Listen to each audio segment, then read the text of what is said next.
श्री श्री राधा रमणो जयति भजनिताय गौर राधे श्याम। जप हरे कृष्ण हरे राम। चरित सुधा श्री श्रीमद राधा रमण चरण दास देव बाबा जी महाशय बड़े बाबा का जीवन चरित्र। मूल बंगला संपादक प्रकाशक श्री रामदास बाबा जी। श्री धाम नवदीप परिक्रमा। देखते देखते धूलट उत्सव समाप्त हो चला। एक दिन गौर मोहनदास कर्ता बाबा जी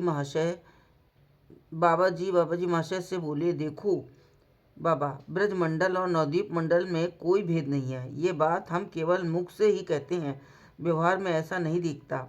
गोराचांद दास महंत बाबा जी और गोविंदास महंत बाबा जी बहुत कुछ ब्रजमंडल परिक्रमा की भांति नवदीप परिक्रमा का आयोजन किया करते थे।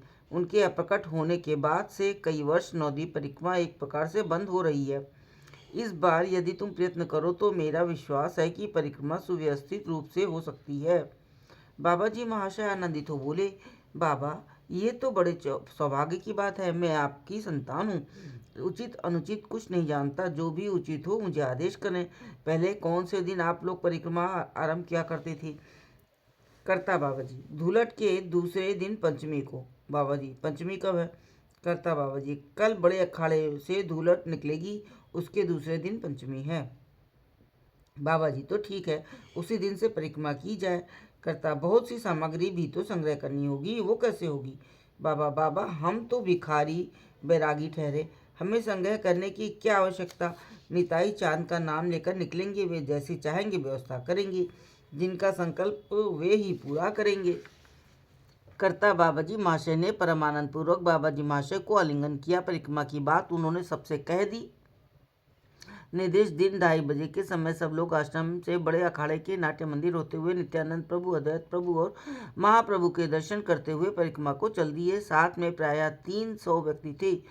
माधाई तला पहुंचकर रात्रि में विश्राम किया। दूसरे दिन प्रातः छाड़ी गंगा पार कर एक नई बस्ती वाले गांव में प्रवेश किया।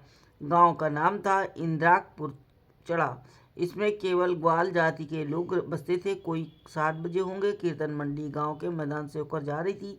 मंडली में जटिया रामदास नामक एक महात्मा थे। बाबा जी महाशय और वे सख्य रस से आविष्ट हो आगे आगे नृत्य करते और प्रभावती सुर में निताई गौर राधेश्याम हरि कृष्ण हरे राम नाम कीर्तन करते जा रहे थे। नाम बड़ा मधुर लग रहा था। सब आनंद में नृत्य कर रहे थे। बाबा जी महाशय और जटिया रामदास बाबा जी में बीच बीच में मनोभाव का विस्फोट होता था। वे हई हई शब्द के साथ ओंकार कर नृत्य करने लगते थे। एकाएक 7-8 पहलवान किस्म के लोग एक दूसरे का हाथ पकड़कर संकीर्तन को रोककर खड़े हो गए। बाबा जी महाशय ने कहा, क्यों रे, तुम लोग कौन हो, क्या चाहते हो? उनमें से एक वयोवृद्ध ने कहा, आज हमारे इस गांव में ही रुकना होगा, हम किसी प्रकार जाने न देंगे।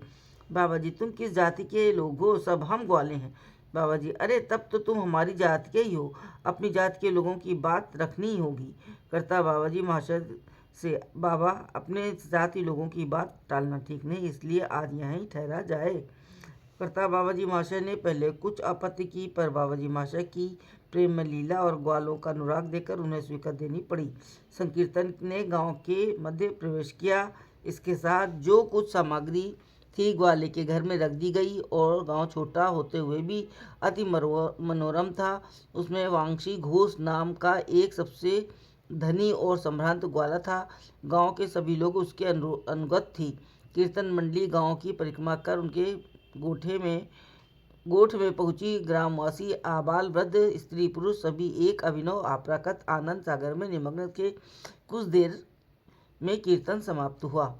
बांशी घोष बड़ी उदार प्रकृति का व्यक्ति था, पर साला शब्द उसकी जबान पर सदा ही रहता था। उसने गांव के कई प्रधान लोगों को बुलाकर कहा, देखो, आज कोई साला इस गांव से दूध लेकर बाहर न जाए, सबको मना कर दो। सालों, तुम्हें 14 पुरखों के भाग्य से ऐसे महापुरुष नवदीप छोड़कर तुम्हारे गांव में आए हैं, आज इन्हें खीर ही खीर खिलाना। यह सुन बाबा जी लोगों में से एक बोले, बाबा, केवल खीर ही खीर खाकर कैसे रहा जाएगा? बंशी, साले रोगी बाबा जी हैं ना, खीर कैसे हजम होगी? अच्छा, थोड़ा दाल भात भी बना लेना। इसी प्रकार व्यवस्था होने लगी। इधर सुबल दास, नव गौरांग दास, सीतानाथ दास, नारायण दास और हरिदास प्रभृति वैष्णव पुजारीगण रसोई की व्यवस्था करने लगे। कर्ता बाबा जी वांशी घोष से परामर्श कर कार्य करने लगे। रसोई में देर होते देख वांशी घोष ने जलपान के लिए लाई चूड़ा और कुछ मिठाई मंगा दी। सबने यथासमय स्नानादि मध्याह्न कृत्य समाप्त कर और बालभोग महाप्रसाद ग्रहण कर कीर्तन आरंभ किया। ग्रामवासियों के आनंद की सीमा न रही। गोचर भूमि जैसे ब्रज भूमि हो गई। गांव हई हई रही रही ध्वनि से व्याप्त हो गया। किसी को बाह्य स्मृति न रही। सब आविष्ट होकर कार्य कर रहे थे। बहुत देर तक संकीर्तन होता रहा। जय जय श्री राधे। जय हो बड़े बाबा की।